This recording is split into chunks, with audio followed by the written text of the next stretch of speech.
बिस्मिल्लाहिर्रहमानिर्रहीम। अस्सलाम वालेकुम दोस्तों, आज की इस वीडियो में हम स्टील टेस्टिंग की कंप्लीट रिपोर्ट को देखेंगे। इसकी तमाम कैलकुलेशन आपको समझाएंगे। अगर आप मटेरियल इंजीनियर हैं या साइट इंजीनियर हैं या प्लानिंग इंजीनियर हैं, जो टेक्निकल इंजीनियर हैं, तो ये वीडियो आपके लिए बहुत हेल्पफुल है। आपने वीडियो को एंड तक देखना है, स्किप नहीं करना, ठीक है। तो tensile properties and bending of steel samples, हम इसको ASTM A370 की मदद से करते हैं। इस टेस्ट के अंदर हम एक तो टेंसाइल प्रॉपर्टीज को निकालते हैं और दूसरा उसकी बेंडिंग हम निकालते हैं। आया हमारा स्टील जो है कंस्ट्रक्शन के लिए काबिल है या नहीं, उसके लिए हम ये टेंसाइल प्रॉपर्टीज का टेस्ट करते हैं UTM मशीन में, ठीक है। उसके बाद बहुत सारी चीज़ें ऐसी होती हैं, टेस्ट तो हम कर सकते हैं, लेकिन इसकी एक कंप्लीट रिपोर्ट जो है बनाना ये मुश्किल होता है। बहुत सारों को समझ नहीं आती है कंप्लीट रिपोर्ट कैसे बना जाए। लेबॉर्ट्री में कुछ चीज़ें हमें पता होनी चाहिए। वो ये है कि सबसे पहले जो हमारे पास जो सैंपल आता है उसका हमें डायामीटर, नॉमिनल साइज़ हमें पता होना चाहिए। उसके बाद एक्चुअल साइज़, ये नॉमिनल साइज़ वो होता है जो हमें कंपनी देती है कि 25 mm है, ठीक है, ये नॉमिनल साइज़ कहलाता है।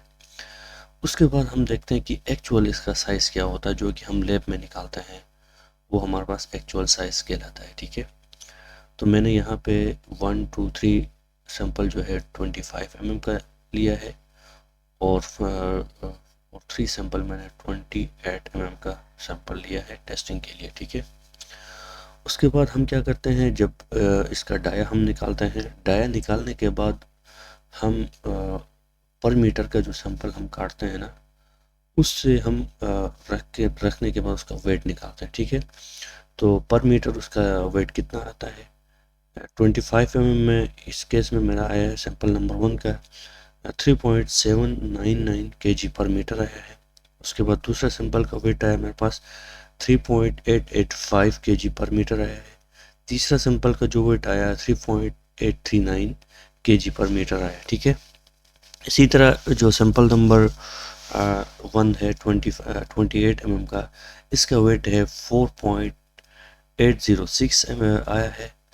उसके बाद सैंपल नंबर 2 का जो वेट है 4.797 kg पर मीटर आया है। इसी तरह सैंपल नंबर 3 का वेट आया है 4.826 आया है, ठीक है। ये वेट हो गया। उसके बाद हम क्रॉस सेक्शनल एरिया इसका निकालते हैं। हमने 25 mm का जो है 483.98 mm निकाला है। इसी तरह इन सब का मैंने एरिया निकाला है, क्रॉस सेक्शनल एरिया। उसके बाद ये mm², फिर इंच स्क्वायर। उसके बाद हम उसकी गेज लेंथ, ठीक है, गेज लेंथ निकालते हैं। गेज लेंथ यानी क्रॉस सेक्शनल एरिया हमें डिसाइड करता है कि हमने गेज लेंथ कितनी रखनी है, ठीक है। हमने इस क्रॉस सेक्शनल एरिया की मदद से हमने गेज लेंथ निकाला है 200 mm।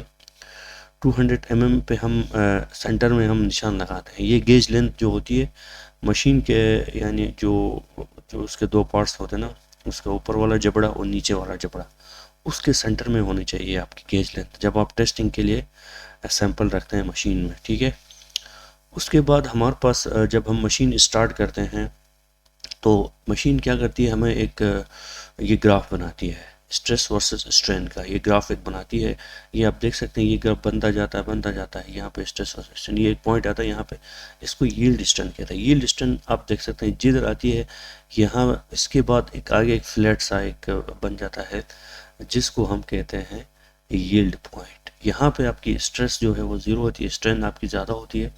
फिर दोबारा आपकी स्ट्रेस स्ट्रेंथ का रेशो दोबारा आपका बढ़ता यहाँ पे आ जाता है अल्टीमेट स्ट्रेंथ। अल्टीमेट स्ट्रेंथ वो स्ट्रेंथ होती है जहाँ पे स्टील ब्रेक हो जाता है, ठीक है।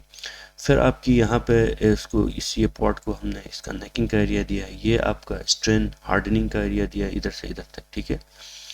ये आप देख सकते हैं यहाँ पे मैंने ये जो ग्राफ में लिखा है स्ट्रेन यहाँ पे ये एक्स एक्सेस में लिया है, स्ट्रेस जो है सिग्मा यहाँ पे वाई एक्सेस में लिया है, ठीक है। उसके बाद जो हमें ये ग्राफ मिलता है, इस ग्राफ की मदद से हम क्या करते हैं, यहाँ पे एक एक्सेल शीट में हम वैल्यूज़ पुट करते हैं, ठीक है। कैन में, मशीन हमें कैन में देती है। ये हमें पूरा एक पेपर निकाल कर देती है, जब हम टेस्ट करते हैं उसका प्रिंट आता है, ठीक है। प्रिंट आता है तो उसके बाद हम बाकी चीज़ें, क्योंकि क्लाइंट को जो है उसकी रिक्वायरमेंट होती है कि तमाम चीज़ें उसके अंदर मेंशन हो, ठीक है। तो वो ग्राफ में कुछ उसको चीज़ें समझ नहीं आती हैं, तो हम क्या करते हैं, इसके लिए पूरी कंप्लीट रिपोर्ट बना देते हैं। इस रिपोर्ट में मैंने यहाँ पे कैन की वैल्यूज़ मैंने यहाँ पे पुट किया हुआ, आप देख सकते हैं। और उसके बाद ये आपका 25 mm की वैल्यूज़ है, 251.71 कैन है सैम्पल 1 की वैल्यू। इसको हमने किलो पाउंड्स में कन्वर्ट किया है, ठीक है। यहाँ पे क्लाइंट की जो रिक्वायरमेंट होती है, तो किलो पाउंड्स में कन्वर्ट करने के लिए हम क्या करेंगे, ये आप देख सकते हैं 251.71 मल्टीप्लाई बाई 0.2248 करते हैं। इसका जो फैक्टर है ये आप देख सकते हैं ऊपर, मैंने यहाँ पे जब फार्मूला लगाया तो आप यहाँ पे शो भी हो रहा है, ठीक है। आप इसको नोट करें। उसके बाद हम क्या करते हैं, यहाँ पे ये सारी कैलकुलेशन इसी फार्मूले की मदद से करते हैं। करने के बाद ये हमारे पास के एन आ गया, ये प्रूफ लोड कहलाता है, ठीक है। यील्ड यानी प्रूफ लोड। प्रूफ लोड की हम डेफिनेशन समझते हैं, यहाँ पे आप देख सकते हैं, the maximum tensile force applied to a component that it must withstand without permanent deformation और फेलियर स्टील टेस्टिंग। यानी ये वो लोड होता है, कोई भी स्टील उसको बर्दाश्त करता है विदाउट डिफॉर्म हुए, परमानेंट डिफॉर्म हुए उसको बर्दाश्त करता है। ये हमारे पास प्रूफ लोड कहलाता है, ठीक है। उसके बाद हमारे पास है यील्ड स्ट्रेंथ। यील्ड स्ट्रेंथ क्या होती है, यील्ड स्ट्रेंथ मैंने यहाँ पे डिफाइन किया। Yield strength is in steel testing is the maximum stress force per unit area a material can withstand before undergoing permanent irreversible plastic deformation। यानी ये वो लोड होता है, स्टील जो है परमानेंट डिफॉर्मेशन के बगैर ये लोड बर्दाश्त करता है, यानी इरिवर्सिबल प्लास्टिक डिफॉर्मेशन होती है इसमें। यानी स्टील में जब स्ट्रेस बढ़ता है तो आप स्ट्रेन बढ़ता है, उसके बाद जब आप स्ट्रेस को रिलीज करते हैं तो स्ट्रेन दोबारा अपनी ओरिजिनल हालत में आता है। ये होता है इसका इरिवर्सिबल यानी प्लास्टिक डिफॉर्मेशन, ठीक है। उसके बाद हम देखते हैं यहाँ पे मैक्सिमम लोड। मैक्सिमम लोड यहाँ पे मैंने डिफाइन किया हुआ है, the maximum load often denotes as P and F. P pressure होता है, F and force is the highest axial tensile force pulling force recorded by a universal testing machine during a tensile test before the specimen breaks और experience localised necking, ठीक है। ये जो है इसकी maximum force होती है, मैक्सिमम जो लोड होता है जो स्टील बर्दाश्त करता है, ठीक है। और टेस्टिंग के दौरान जब स्पेसिमेन ब्रेक होने से पहले जो लोड बर्दाश्त करता है इसको हम मैक्सिमम लोड कहते हैं, ठीक है।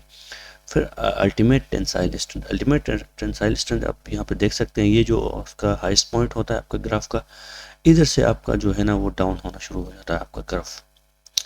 ये इसका पॉइंट होता है जहाँ पे आप देख सकते हैं इसकी वैल्यू सबसे ज़्यादा होती है। यह देख सकते हैं अल्टीमेट टेंसाइल स्ट्रेंथ 677 न्यूटन पर mm², ठीक है। उसके बाद हम इसकी कन्वर्जन पे जाते हैं। ये मैंने इसका कन्वर्जन यहाँ पे किया था यील्ड पर प्रूफ लोड का। इसके बाद हम यील्ड स्ट्रेंथ हम कैलकुलेट करते हैं कि कैसे करेंगे।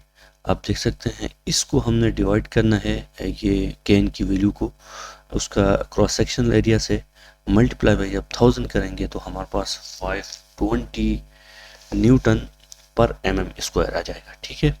उसके बाद हम पाउंड्स की तरफ आते हैं। पाउंड्स में ये होता है आपका ये 56.58 है, डिवाइड बाई हम क्या करते हैं इसका जो ईच स्क्वायर है, जो क्रॉस सेक्शनल एरिया हमने ईच स्क्वायर में जो लिया है इसको डिवाइड करते हैं, मल्टीप्लाई बाई जब 1000 करते हैं तो हमारे पास ये आता है पाउंड्स पर स्क्वायर इंच में, ठीक है, यील्ड स्ट्रेंथ। उसके बाद मैक्सिमम लोड की हम बात करते हैं। मैक्सिमम लोड हम वहाँ से ही लेते हैं जो हमें मशीन प्रिंट करके देती है। ये लोड जब हम लेते हैं उसके बाद हमने इसी मेथड से हमने ये निकालना है, क्या करना है, आपने किलो पाउंड्स में कन्वर्ट करना है इसको। ये आप देख सकते हैं, ये मल्टीप्लाई करेंगे 0.2248 से तो हमारे पास ये किलो पाउंड्स में कन्वर्ट हो जाएगा। इसी तरह इन सब की कैलकुलेशन आपने करना है। एक दफ़ा आपने ये फैक्टर नोट करना है, एक दफ़ा आपने इसकी मैनुअल प्रैक्टिस करना चाहिए कि तमाम चीज़ें आपको समझ आ जाए, ठीक है। उसके बाद हम अल्टीमेट टेंसाइल स्ट्रेंथ हम लेते हैं, ये भी हम उसी से लेते हैं। ये आप देख सकते हैं मैंने यहाँ पे अल्टीमेट टेंसाइल स्ट्रेंथ निकाला है। ये है हमारे पास 327.73 किलो न्यूटन है, डिवाइडेड बाई हम क्या करेंगे, ये करेंगे आपका cross sectional area multiply by 1000 करते हैं, तो ये आती है हमारे पास अल्टीमेट टेंसाइल स्ट्रेंथ, ठीक है, न्यूटन पर एमएम में। उसके बाद हमने इसको पाउंड्स पर इंच स्क्वायर में लेना होता है। इसके लिए हम क्या करेंगे, ये आप देख सकते हैं यहाँ पे इसको डिवाइड करेंगे, ये इंच स्क्वायर यानी एरिया क्रॉस सेक्शनल एरिया को मल्टीप्लाई में 1000 करेंगे, तो हमारे पास पाउंड्स पर स्क्वायर इंच में आपका अल्टीमेट टेंसाइल स्ट्रेंथ की वैल्यूज आ जाएंगी, ठीक है। आप समझ आ गई। ये देख सकते हैं आप, इसको मैंने करने के लिए क्या किया है, आ, आ, ये है किलो पास्कल, किलो पाउंड्स का जो वैल्यू है 73.68 डिवाइडेड बाई ये आपका ये 0.75 इंच स्क्वायर जो क्रॉस सेक्शनल एरिया मल्टीप्लाई में 1000 कर दिया, तो पाउंड्स पर स्क्वायर इंच में आपका टेंसाइल स्ट्रेंथ कन्वर्ट हो गई, ठीक है। तो ये आपने इसी फार्मूले की मदद से आपने जितने भी सैंपल्स हैं उन सब करिए, सबकी आपने निकालनी है। निकालने के बाद जो आखिर में हमारा जो निकालना होता है वो एलोंगेशन होता है, एलोंगेशन परसेंटेज।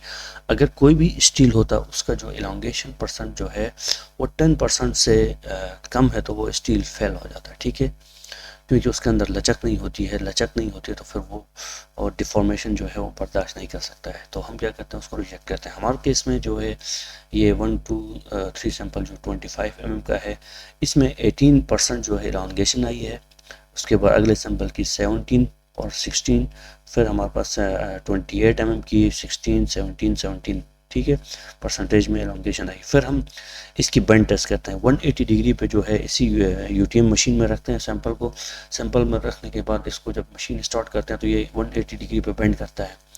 उसमें हम देखते हैं कि उसमें क्रैक आया है या स्टील टूट गया है। क्रैक आ जाता है वो स्टील जो है फेल हो जाता है, ठीक है। तो अगर हमारे पास क्रैक नहीं आता तो हम उसको ओके कर देते हैं। ये था आज का जो इम्पोर्टेंट लेक्चर। अगर आपको ये एक्सेल शीट चाहिए तो आप मुझे कमेंट करके अपनी ईमेल एड्रेस बताएं, मैं आपको ईमेल कर दूंगा, ठीक है।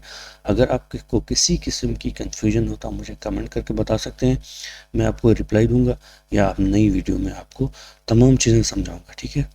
तो दोस्तों आज की इस वीडियो में जो मैंने तमाम चीज़ें आपको कैलकुलेशन समझाई हैं वो आपको समझ आई होगी। बाकी जो चीज़ रह गया वो है एलोंगेशन परसेंटेज। एलोंगेशन परसेंटेज निकालने के लिए जो हमारे पास फार्मूला होता है LF minus L not. LF हमारे पास जो फाइनल लेंथ होती है माइनस एल नॉट इसकी original length divide by original multiply by 100 करते हैं तो हमारे पास एलोंगेशन परसेंटेज आती है, ठीक है। यहाँ पे मैंने गेज लेंथ जो है उसकी स्टील की मैंने एल नॉट जो है 200 लिया था, ठीक है। उसके बाद हमारे पास जो फाइनल लेंथ जो स्टील टूटा, उसके बाद हम क्या करते हैं, स्टील जब टूटता है उसके बाद जो ब्रेक होता है उसको आपस में जोड़ते हैं, जिस हिस्से से टूटता है इसी तरह इसको हम जोड़ते हैं स्टील को जोड़ने के बाद जो है ना हम इसकी लेंथ मेजर करते हैं दोबारा, वो हमारे पास होती है एल फाइनल लेंथ, ठीक है। उस लेंथ की मदद से हम एलोंगेशन निकालते हैं, यानी कितना परसेंट जो आपका स्टील जो है ना वो स्ट्रेच हो गया, मतलब वो लंबा हो गया, मतलब वो क्या होता है वो खिंच जाता है स्टील टेंसाइल टेस्टिंग के दौरान, तो वो हम वही निकालने होते हैं। उसके बाद हम उससे इसी से हम एलोंगेशन परसेंटेज निकालते हैं। यहाँ पे LF 218 mm आया है, उसके बाद L नॉट हमारे पास 200 था, तो हमारे पास जो परसेंटेज आई है वो क्या करेंगे 18 डिवाइड बाई 200 मल्टीप्लाई बाई 100 करते हैं तो हमारे पास एलोंगेशन परसेंटेज आती है। ये इसका जो फार्मूला है वो सब के लिए यही सेम होगा, ठीक है। आपने एलोंगेशन जो परसेंटेज निकालनी होती है वो आपको गेज लेंथ आपको पता होना चाहिए। जो स्टील ब्रेक होता है आप क्या करते हैं, जब स्टील टेस्ट करते हैं उससे पहले एक गेज लेंथ आप निकालने के बाद आप क्या करते हैं उस पर दो मार्किंग करते हैं, दो निशान लगाते हैं उसमें, ठीक है। सेंटर में दो निशान लगाते हैं, उससे क्या होता है आपका जब स्टील जब ब्रेक होता है तो आप फाइनल लेंथ निकालने के लिए आपको आसान हो जाता है, ठीक है। तो दोस्तों अब मैं उम्मीद करता हूँ आज की वीडियो आपको अच्छी लगी होगी। अगर वीडियो अच्छी लगी तो चैनल को आपने सब्सक्राइब करना है और लाइक करना है। Thank you for watching this video.